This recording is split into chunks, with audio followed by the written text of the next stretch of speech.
பாஜக கூட்டணியில் இந்திய மக்கள் கல்வி முன்னேற்றக் கழகத்திற்கு ஒரு தொகுதியை பாஜக ஒதுக்கியிருக்கிறது. அண்மை செய்தியாக பார்த்து வருகிறோம்.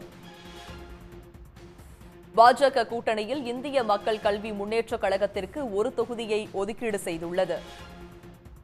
பாஜக மாநில தலைவர் அண்ணாமலை, இந்திய மக்கள் கட்சியின் தலைவர் டி தேவநாதன் ஆகியோர் தொகுதி ஒப்பந்தத்தில் கையெழுத்திட்டிருக்கின்றனர். பாஜக கூட்டணியில் இந்திய மக்கள் கல்வி முன்னேற்றக் கழகத்திற்கு ஒரு தொகுதி ஒதுக்கீடு செய்யப்பட்டிருக்கிறது.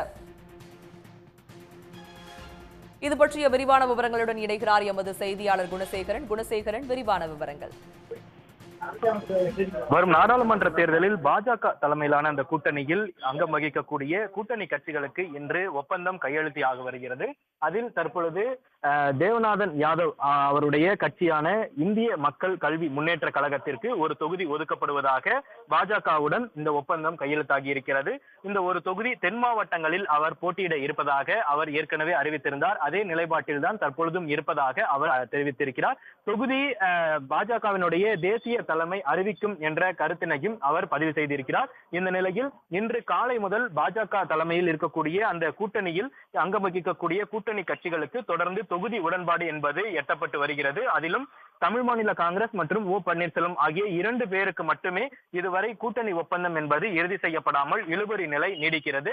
மற்ற கட்சிகளுக்கு, அதாவது அம்மா மக்கள் முன்னேற்ற கழகத்திற்கு 2 தொகுதிகளும், அதே போன்று புதிய நீதி கட்சிக்கு வேலூர் தொகுதியும், தற்பொழுது இந்திய மக்கள் கல்வி முன்னேற்ற கழகத்திற்கு ஒரு தொகுதியும், அதே போல தமிழக மக்கள் முன்னேற்ற கழகம் ஜான் பாண்டியன் அவருக்கு ஒரு தொகுதியும் என இதுவரை 5 தொகுதிகள் கூட்டணி கட்சிகளுக்கு இறுதி செய்யப்பட்டு ஒப்பந்தம் கையெழுத்தாக இருப்பதாக பாஜகவிலிருந்து அதிகாரப்பூர்வமான அந்த தகவல் வெளியாகி இருக்கிறது.